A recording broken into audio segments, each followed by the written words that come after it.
Illuminating every corner of our night sky is the light of stars. But what we see with the naked eye doesn't tell the whole story. The stars that you're seeing are mainly stars like the sun, or even more massive and even hotter than the sun. They're bright, you can see them from a distance. But amazingly, the most common form of star, by far, are the red dwarf stars. They're up there right now in the sky, but they're just too small and too faint to see. Red dwarfs are up to 10 times smaller than the sun, and they burn less brightly. Right now, hidden in the night sky, over 3/4 of the stars in our galaxy are red dwarfs. And while the larger stars are dying out, we've never seen a red dwarf die, making them the best bet for life to survive the star apocalypse. When the most massive stars eventually go out and are not replaced, what will be left are much, much dimmer stars like red dwarf stars. We've seen star death across the universe. So why not red dwarfs? Turns out, their size gives them a crucial advantage over larger stars.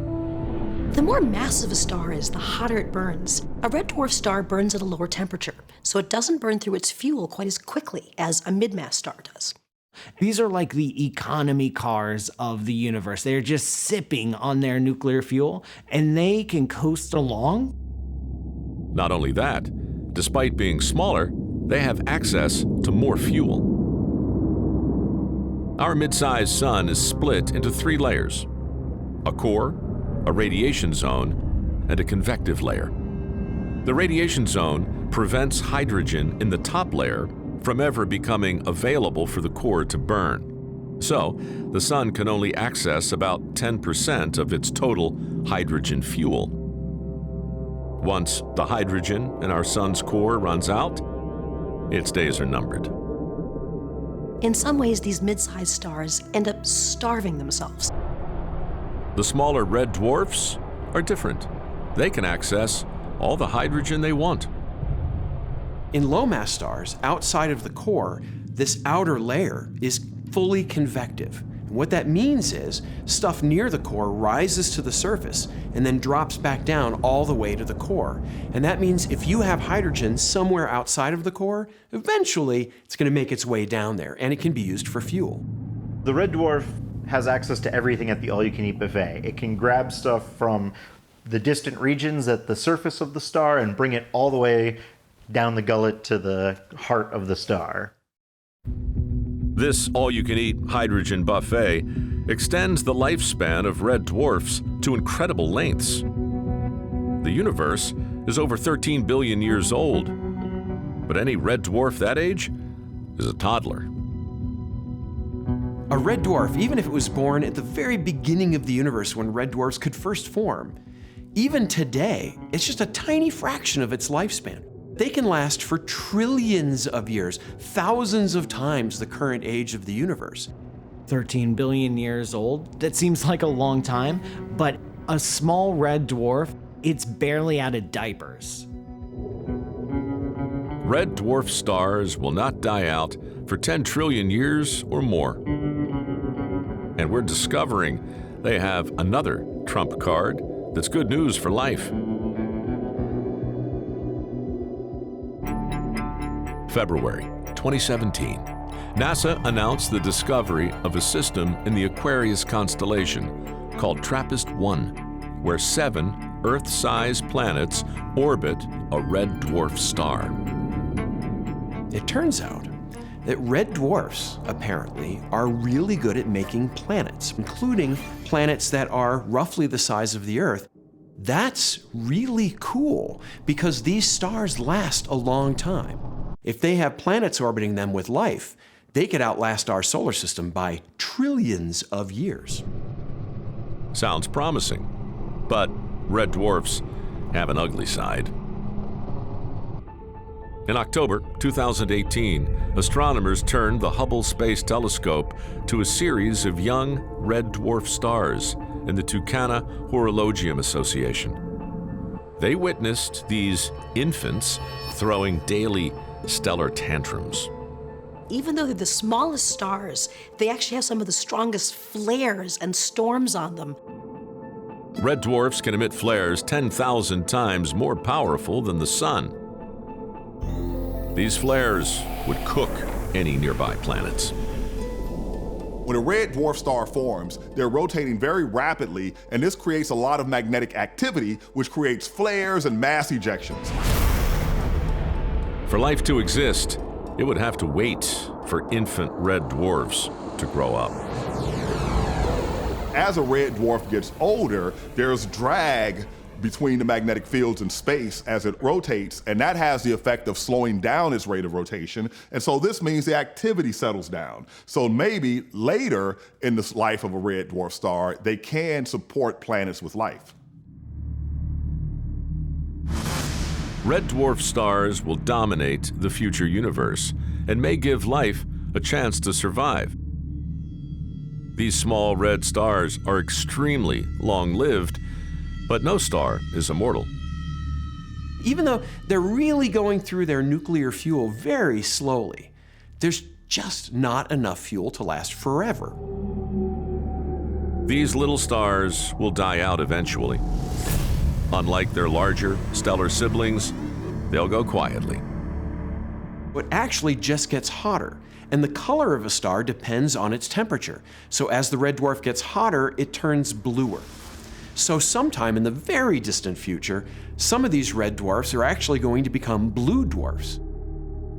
The universe isn't old enough for blue dwarfs to exist yet, but trillions of years from now, a dim blue glow will complete the star apocalypse. There will be a last star, one last red dwarf, maybe now turning blue as it warms up, but it too will eventually cool off, fade away. And there will be no more stars in the universe. It is inevitable. In this dark, starless universe, prospects for life seem impossible. But will something else take the place of stars? As we get to the end of the universe, things get really cold, but they also get really weird.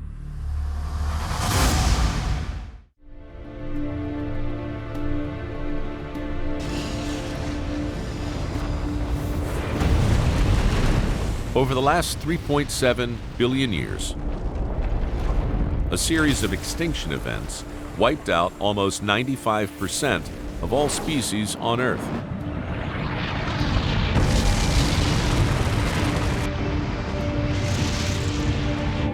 Now, research suggests our planet's orbit could be partly to blame, but not the Earth's orbit around the Sun.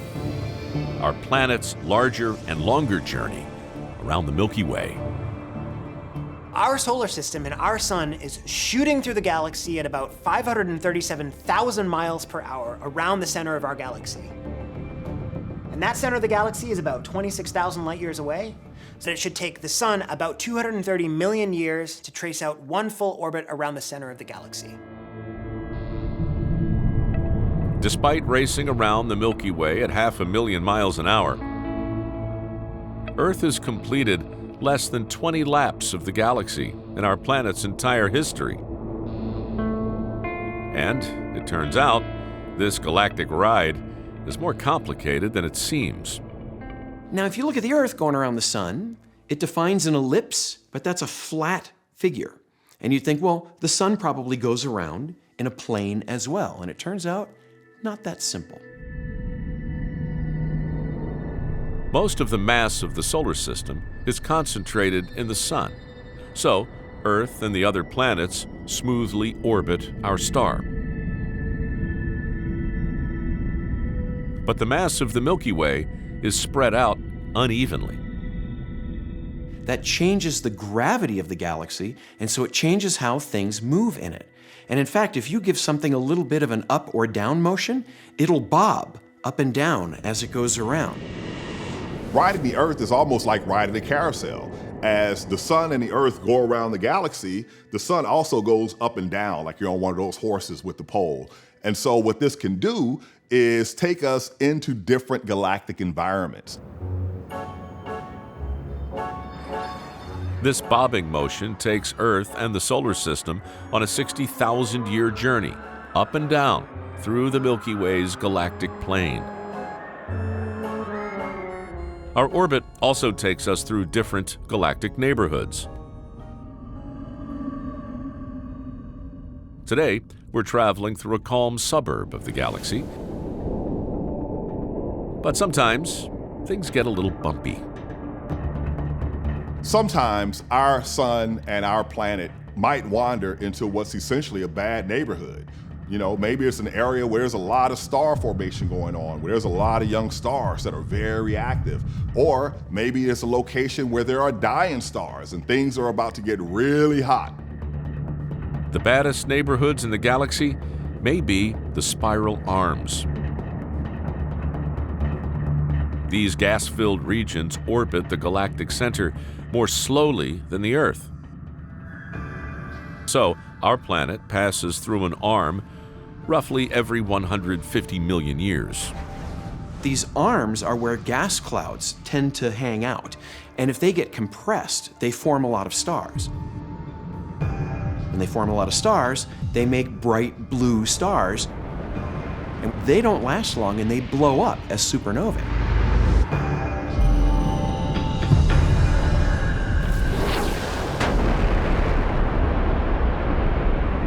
So it's possible that as we're passing through these regions, these are places you might not want to be in. So in the distant past, this may have affected the Earth.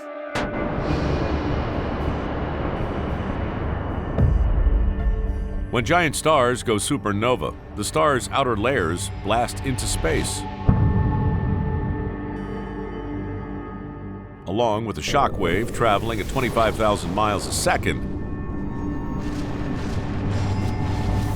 supernovas also release cosmic rays, space bullets that shoot across the galaxy at close to the speed of light. And you don't want to be exposed to too many of them. But in high enough doses, these things penetrate our cells and damage our DNA, and over the long term can cause really bad damage to human bodies. As we ride through space, Earth's magnetic field protects us from most cosmic rays. But in 2018, we discovered evidence that a hail of space bullets overwhelmed our planet's magnetic field in the past. In many ways, we really take for granted how the Earth protects us from space. But there are records that we've actually bounced a little too close to exploding stars. Sediments in the ocean show that about 2 million years ago, iron-60 was deposited in our oceans.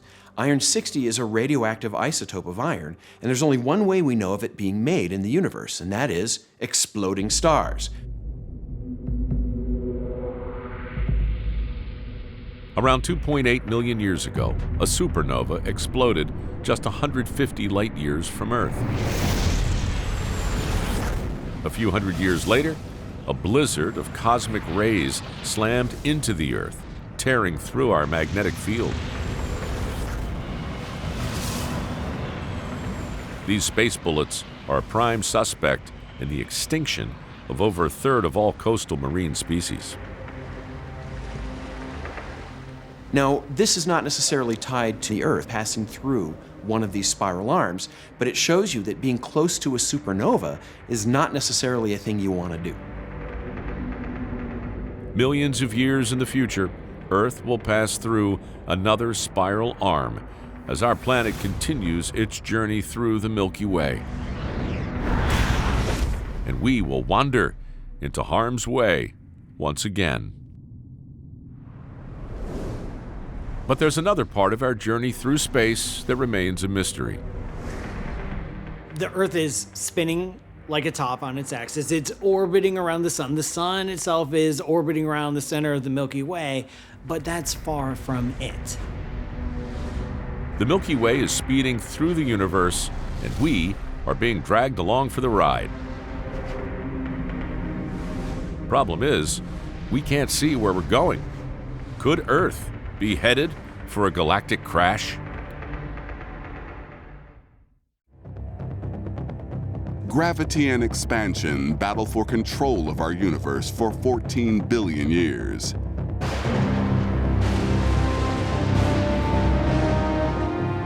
Expansion pushing it outwards.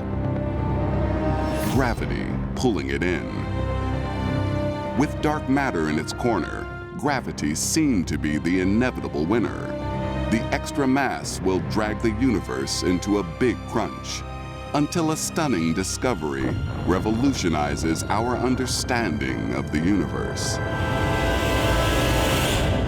Around 1990, two teams of researchers decided to measure the expansion history of the universe to determine whether it's been slowing down so much that it'll eventually have a big crunch, or whether it hasn't been slowing down much and will eternally expand. Astronomer Alex Filipenko was on one team. Saul Perlmutter led the other.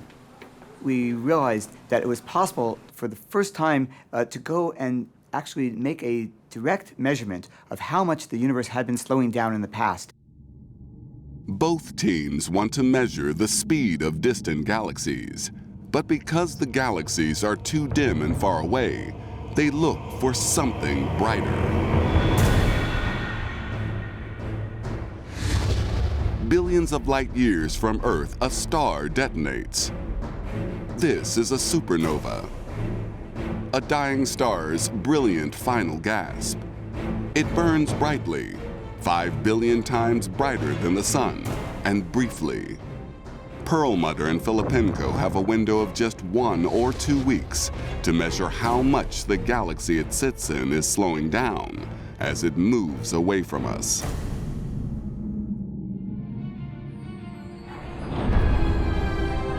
The teams look for supernovae for 8 years.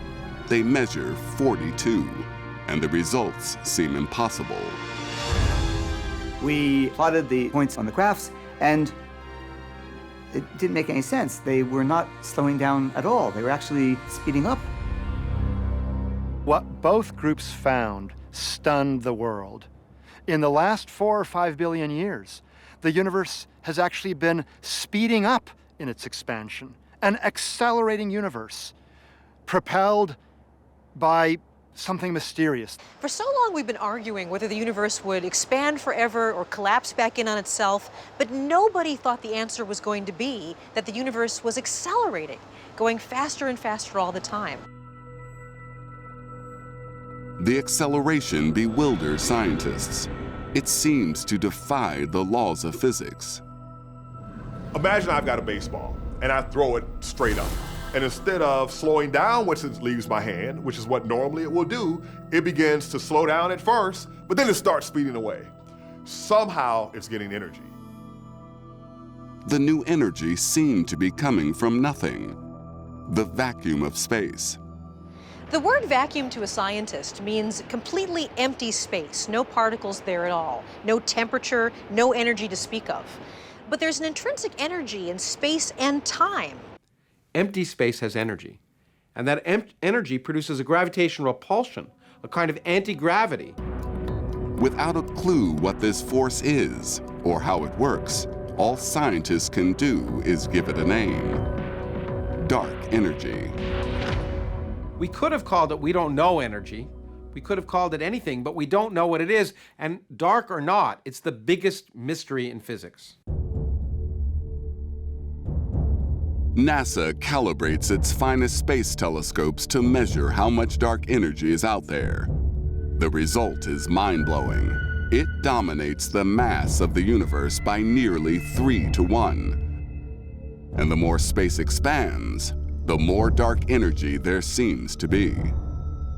Dark energy is the energy of nothing, and it's repulsive.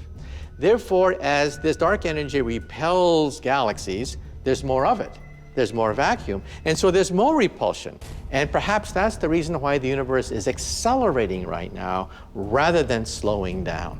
Dark energy seems to kill the Big Crunch theory, but scientists aren't yet sure how dark energy, expansion, and space are connected. If a volume of space doubles in size, does the dark energy inside double too? Or does it increase more? A one-to-one relationship leads to a steady expansion. The universe ends in a big freeze.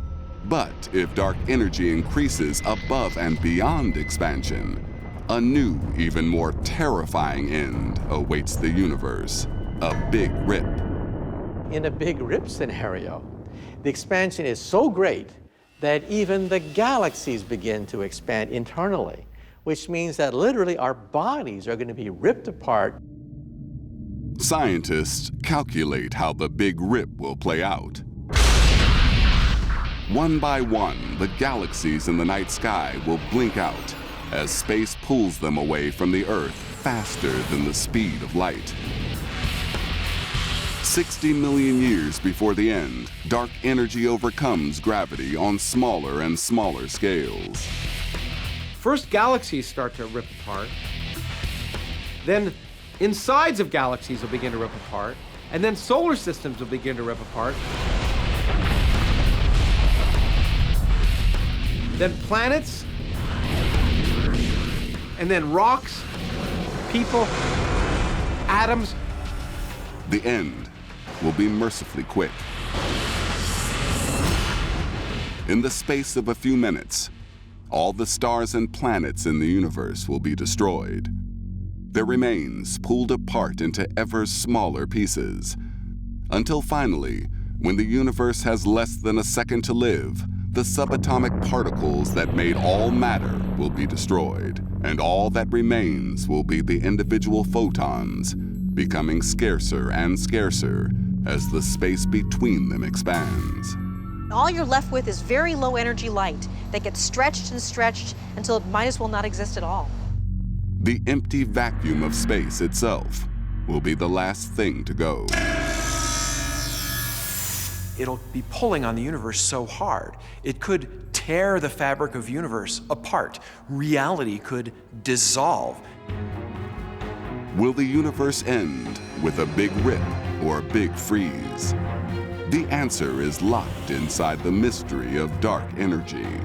Solve that, and the fate of the universe becomes clear.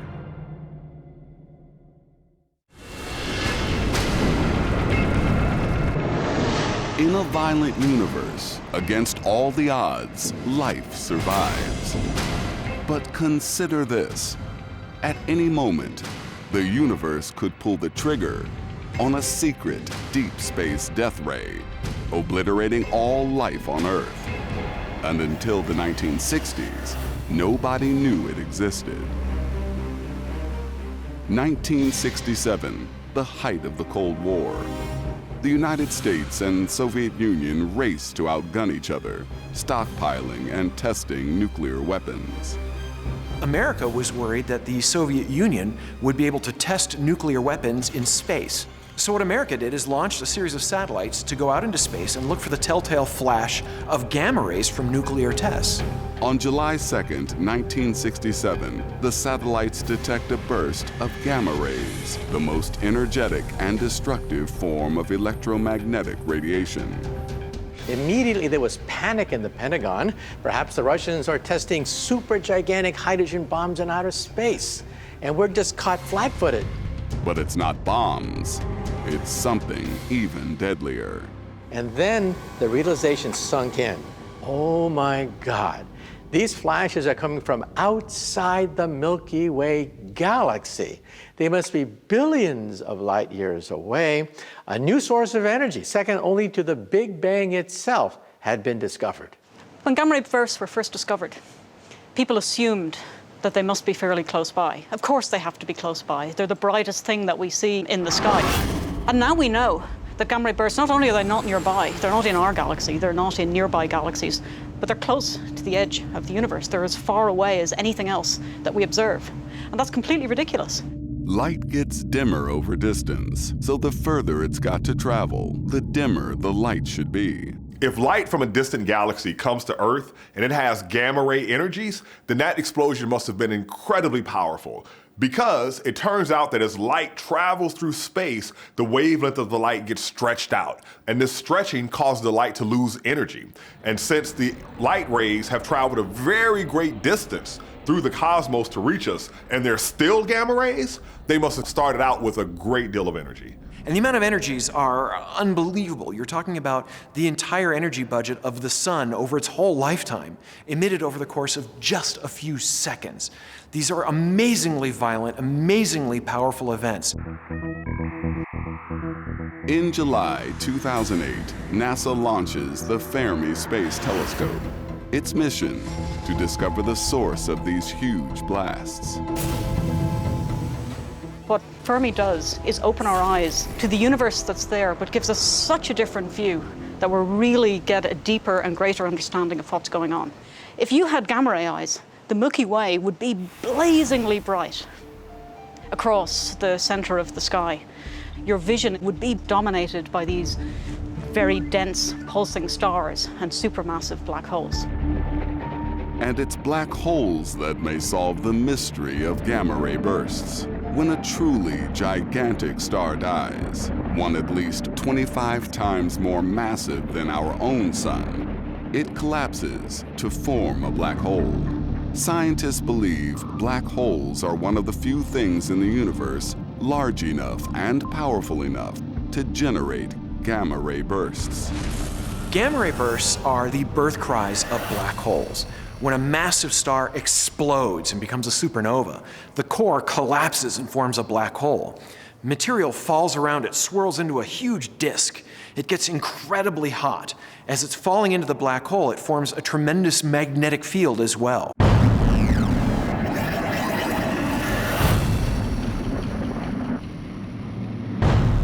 The remains of the star spiral towards the black hole, accelerating to close to the speed of light, heating to millions of degrees. Enormous electromagnetic forces fling some of this matter outwards, hurtling up and down along the black hole's huge magnetic fields.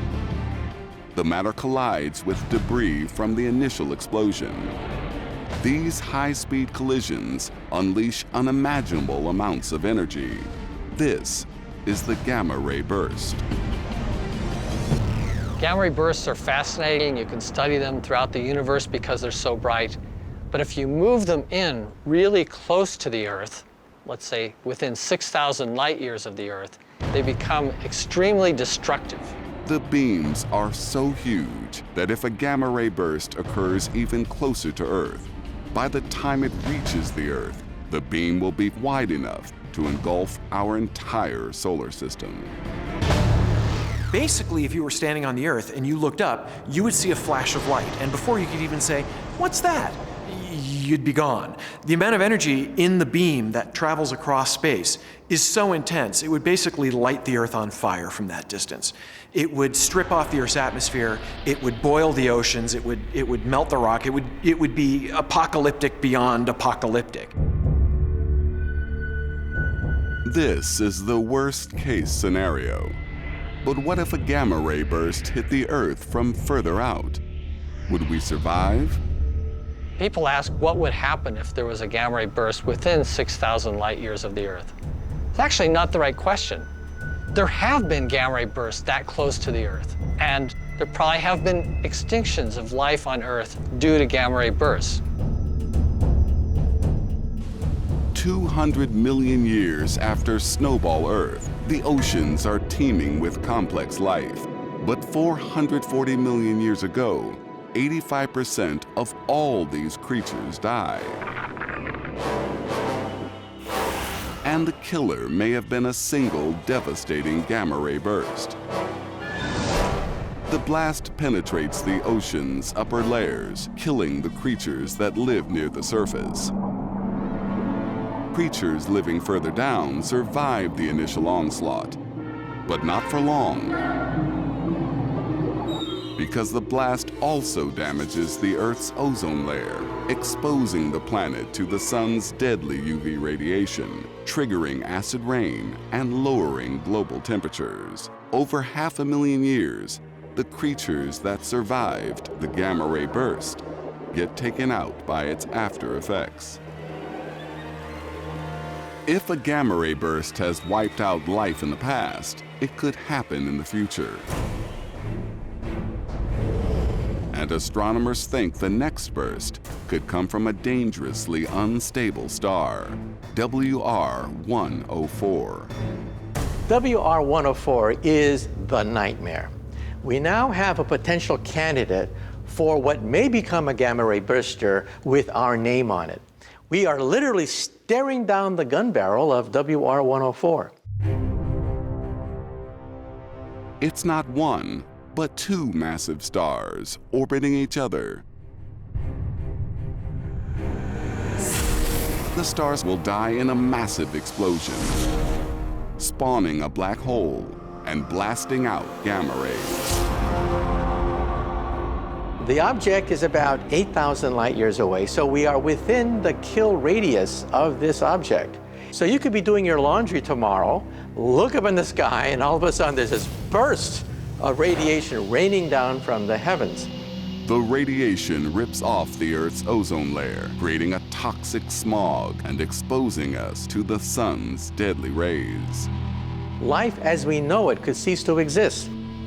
Plants would be scorched. Animals which depend upon plant life would then begin to die. Human civilization would have to go underground. It may sound like the Death Star destroying the Earth in Star Wars, but the difference is the Death Star isn't going to happen. A gamma ray burst might.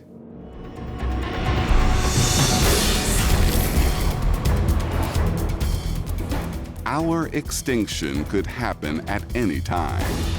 And the fatal blow doesn't have to come from space. It could come from the very thing that makes life possible, the Earth itself.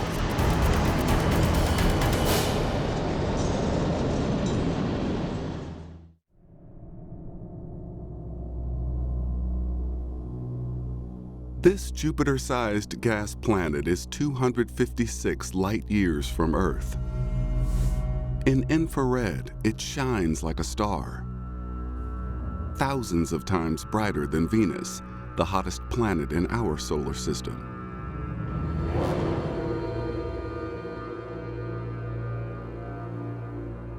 It's a blistering 3,700 degrees. It's nearly impossible for a planet to get this hot.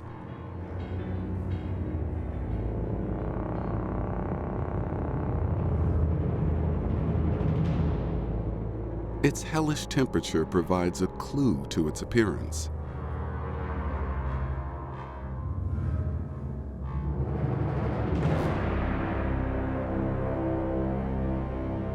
Only an absolutely black object could absorb enough light from its star to reach such scorching temperatures. If you were coming up on the night side, away from the star, you would just see this blackness in front of you. Very little radiation, very little light. It would almost just look like the stars were avoiding a part of the sky.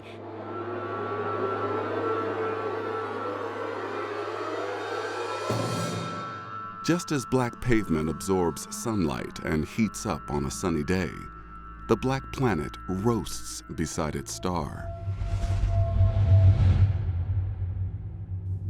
We don't understand its atmospheric chemistry. There's nothing on Earth that can absorb so much light.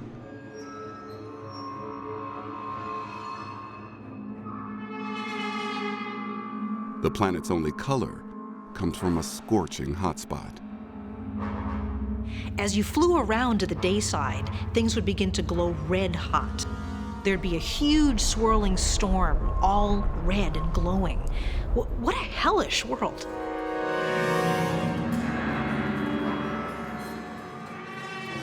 Deep inside, clouds of titanium oxide swirl around a solid heart, 100 times heavier than Earth. Darkness visible, another world from hell.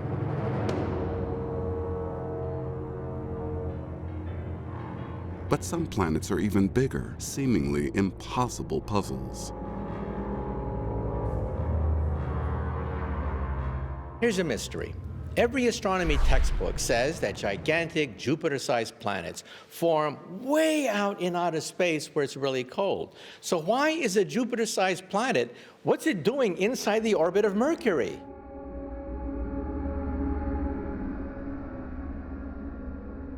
Jupiter-type planets can only form far from their parent stars, out in the cold of space.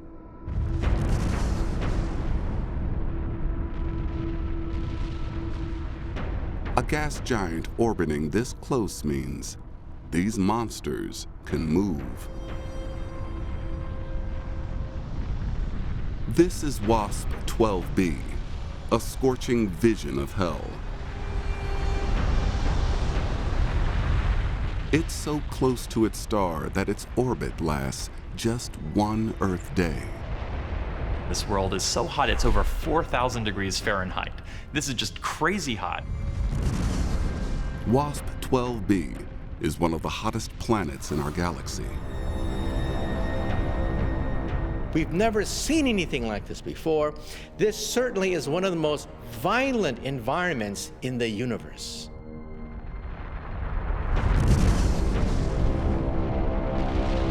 WASP 12b is only 2 million miles from its star. Searing heat puffs up its atmosphere, giving it the density of styrofoam. In a big enough bathtub, it would float. We actually think it's so close to its star that the gravity, the tidal effect of gravity, warps it into almost an egg shape. It's not even round, it's oblong. Thousands of miles beneath the puffed up atmosphere lies a solid core. It's rich in carbon, and the pressures are extreme. There could be mountains of diamond and graphite, and seas of liquid tar.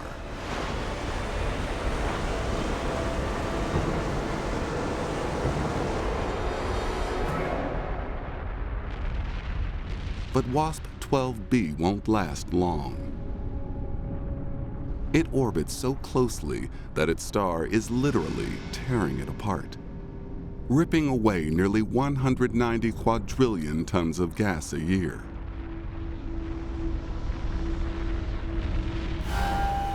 "10 million years from now, WASP 12b will vanish.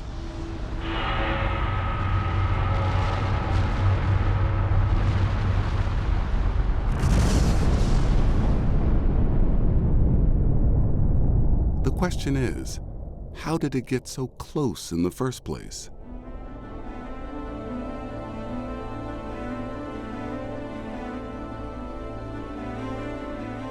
This is the birth of a solar system. In the center, a new star.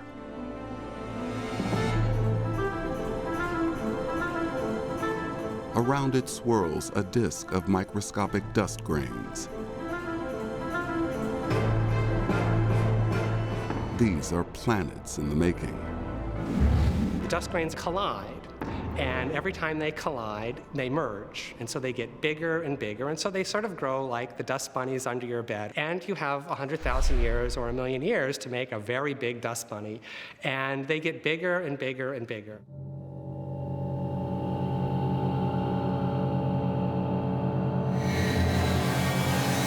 Trillions of miles from the star, it's cold enough for ice to form. Ice picks up dust and gas.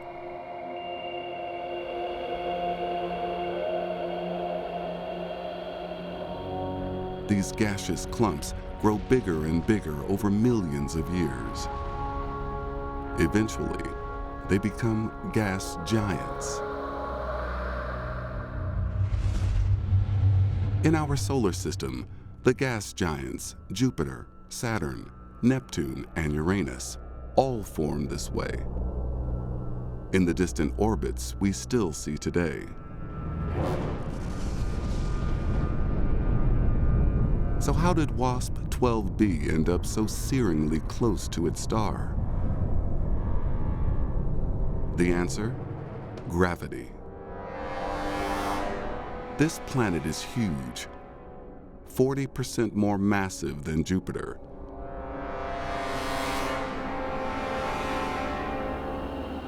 Its immense gravity disturbs the dust disk it formed from, creating turbulence.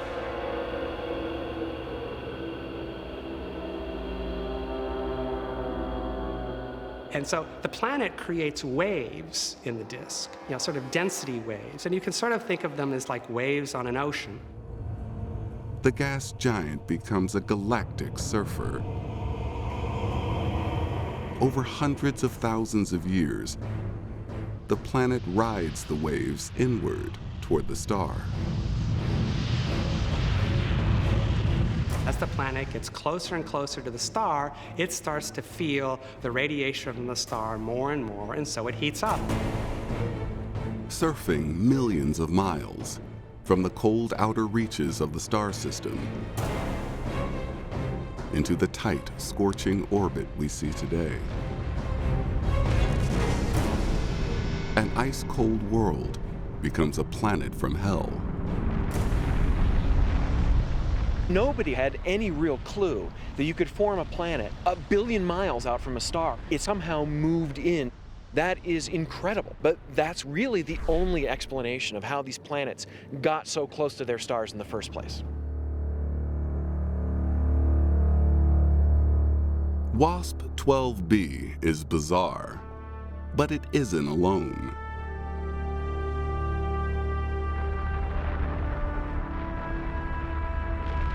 We've found many of these super hot, super close giants.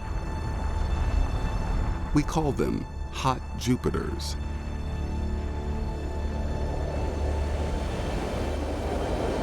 Battered by supersonic winds, blacker than night, hotter than hell. But these hot Jupiters all have one thing in common. There's no life here.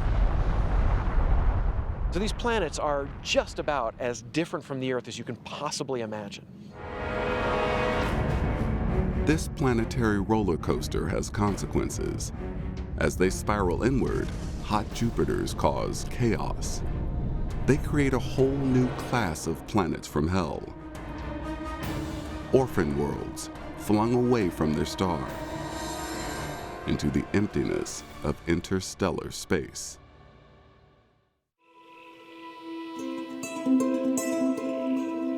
June 2015. A small robotic telescope scans the night sky over Chile, South America.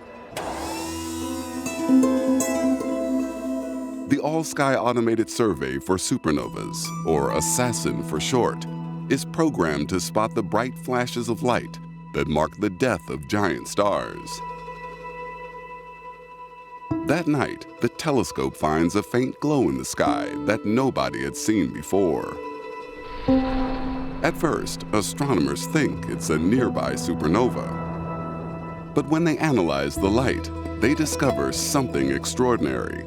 The exploding star was unimaginably far away, nearly 4 billion light years.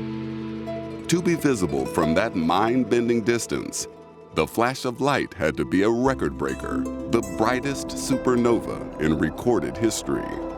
It radiated more energy than the sun will radiate in its entire 10 billion year lifetime, but it did that in a month.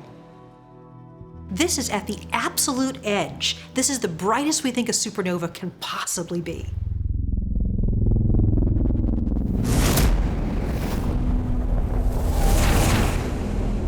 Astronomers name the record-breaking blast of light Assassin 15LH, an appropriate name because this superluminous supernova was a mass murderer. This supernova isn't just going to destroy life on the planets that orbit that star. It's going to destroy life on millions of planets. That's millions of apocalypse events. The destructive power of 15LH had little to do with explosive force. This deadly assassin's weapon was light. To understand how brightness can cause devastation on a galactic scale, planetary scientist Nina Lanza is supersizing a familiar backyard experiment. All the light entering this giant lens is being concentrated into a point right there, which is maybe, half an inch to an inch in diameter. Look, we're already catching wood on fire, so that's amazing. That was only a few seconds. Light is made up of tiny packets of energy called photons. And the more concentrated these photons are, the greater their destructive effect. So right here, we have more photons, so you could call this brighter. It's much brighter in that little spot than it is outside of the lens. So brightness is catching this wood on fire. Nina's backyard death ray is thousands of times brighter than the sun. But the superluminous supernova 15LH shone hundreds of billions of times brighter. An onslaught of photons so concentrated it would have vaporized the surfaces of nearby planets and stripped away the atmospheres of more distant worlds. A real-life, mass-murdering planet killer. And who knows, perhaps some of the millions of worlds destroyed by 15LH could have had civilizations just like ours.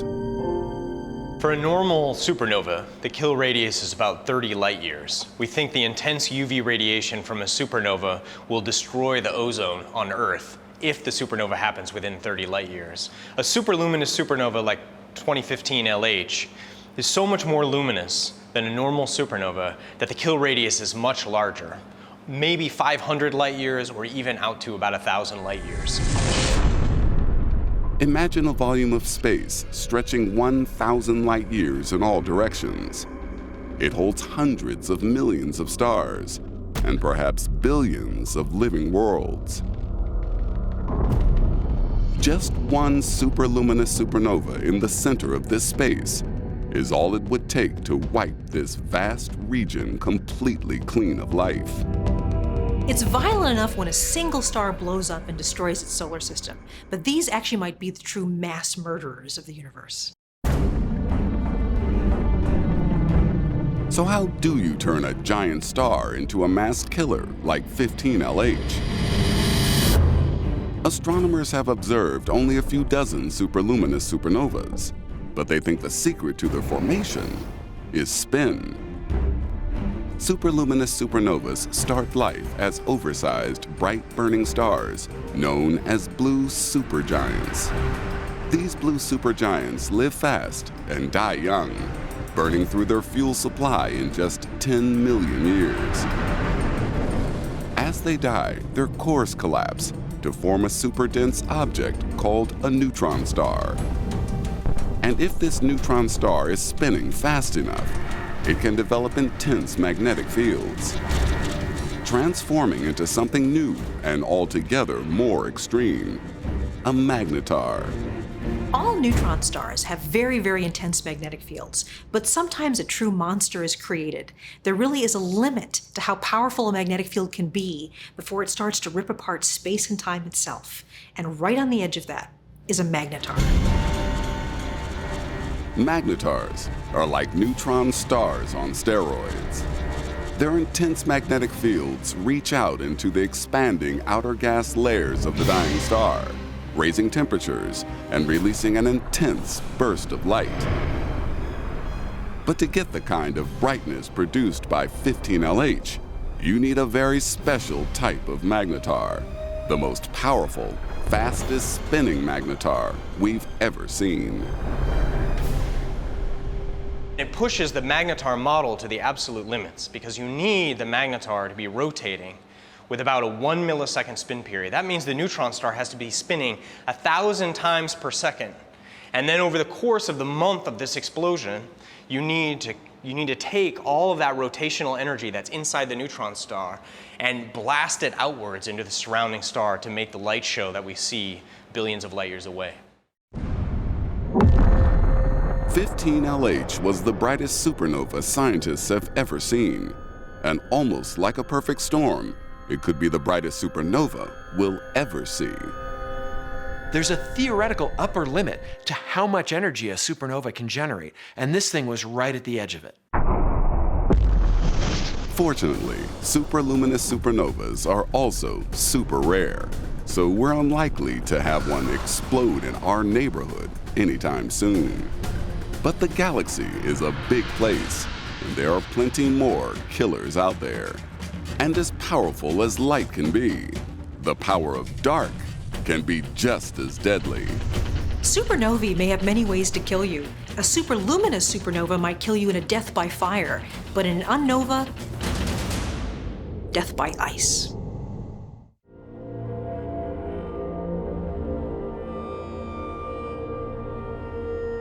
Say you've got a taste for adventure, a risk-taker extraordinaire, used to laughing at danger and death.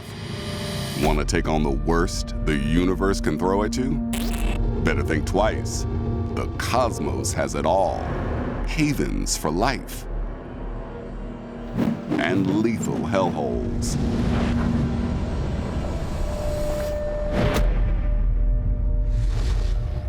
Our universe is both benevolent and violent.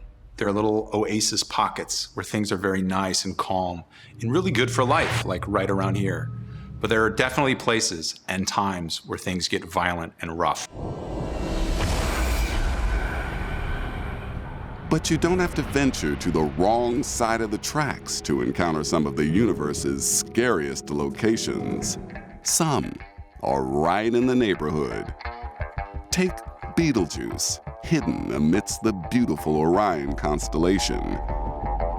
A red star 640 light years away from Earth and ready to die.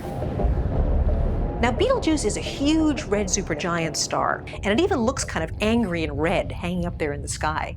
It's so big that if you put it in our solar system, it would expand all the way out to the planet Jupiter. It's gigantic.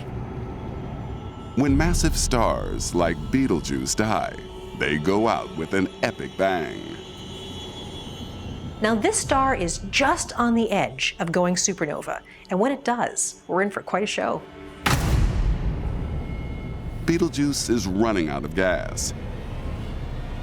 The nuclear fire at its heart fights a constant battle against the crushing gravity of its enormous mass. Once the gas is gone, you'd better stand back. No one can predict exactly when, but soon the star will begin to collapse. Imagine you're near the surface of this star just before it goes out, just before it goes supernova. You're gonna see the surface of that star just recede away from you incredibly rapidly. Much like if you were at the beach and you saw the water just recede away from you really rapidly, you know something bad is coming. The collapsing outer layers pummel the core, making it denser and denser. The core compresses as more of the star falls in. All that gas has to go somewhere, and so it bounces with an explosive force we can hardly imagine.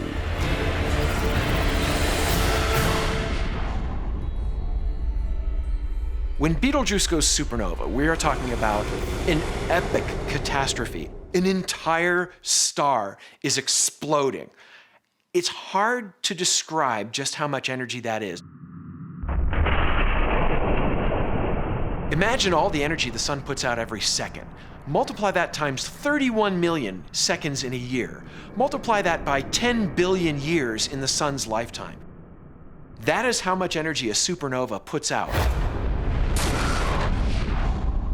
The energy unleashed is a shockwave of light, heat, and superheated gas, racing out at thousands of miles a second, destroying everything around it. Life on any planet orbiting this exploding star would be completely eliminated. You certainly wouldn't want to book a cruise to Betelgeuse anytime soon. Or after it has gone supernova. Because when it finally dies, it might leave a nasty surprise. One of the most extreme objects in the universe, a neutron star. Neutron stars are kind of like vampire zombies.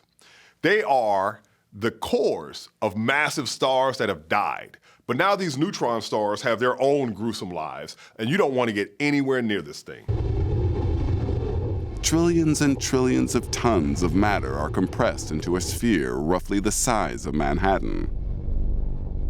A neutron star is the densest body we know of in astrophysics, besides a black hole. So if you somehow had a little stone-sized piece of neutron star matter, it would weigh 100 million metric tons, and it would immediately fall right through your hand. Because the neutron star is so dense, it generates an intense gravitational field. It is really hard to exaggerate how dramatic and dangerous a neutron star is. The gravity is so intense it would actually bend light around it. You would see all these kind of weird shimmering effects. Dazzling, but deadly. No astronaut will ever be able to approach a neutron star. But if you're an armchair traveler and want to find out what would happen, let's send a galactic crash test dummy. We'll call him Chuck. Crash test dummies are a species that are completely devoted to ensuring human safety, and they sacrifice themselves to do it. Everything he encounters is gonna be a pretty rough ride. Better him than me.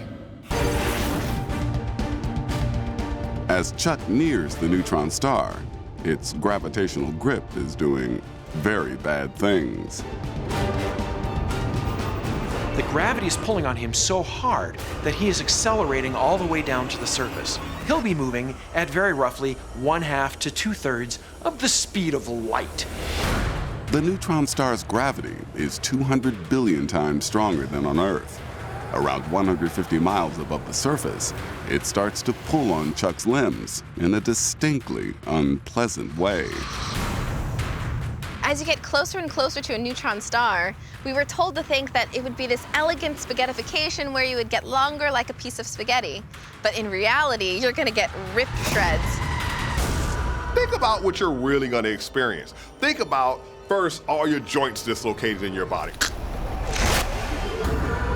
Your skin getting ripped off your body, your bones being pulled apart, your organs being pulled apart. Within a blink of an eye, our dummy is just a thin stream of atoms hurtling towards the star. Those atoms will eventually fall down onto the neutron star. And unfortunately, the violence doesn't stop there. What's left of Chuck hits the surface, triggering a huge burst of energy. So we're talking about 100,000 miles per second. That's an impact. He's gonna hit so hard that the amount of energy released is just huge. It would completely dwarf the entire arsenal of nuclear weapons on our planet. Anything and anyone that ventures too close to a neutron star is destined for this catastrophic end. A neutron star is one of the most dangerous objects you could meet in any phase of their existence. If you're meeting a neutron star right when it's born, that means you're very near a supernova, and that means death. If you meet a neutron star after the supernova has gone off, that would be death. And then if you were lucky enough or unlucky enough to go falling onto a neutron star, you'd be destroyed very rapidly and torn apart. If I had one piece of advice about neutron stars for future space travelers, it would be no, stay away. So you really don't want to be anywhere near one neutron star and its lethal gravity.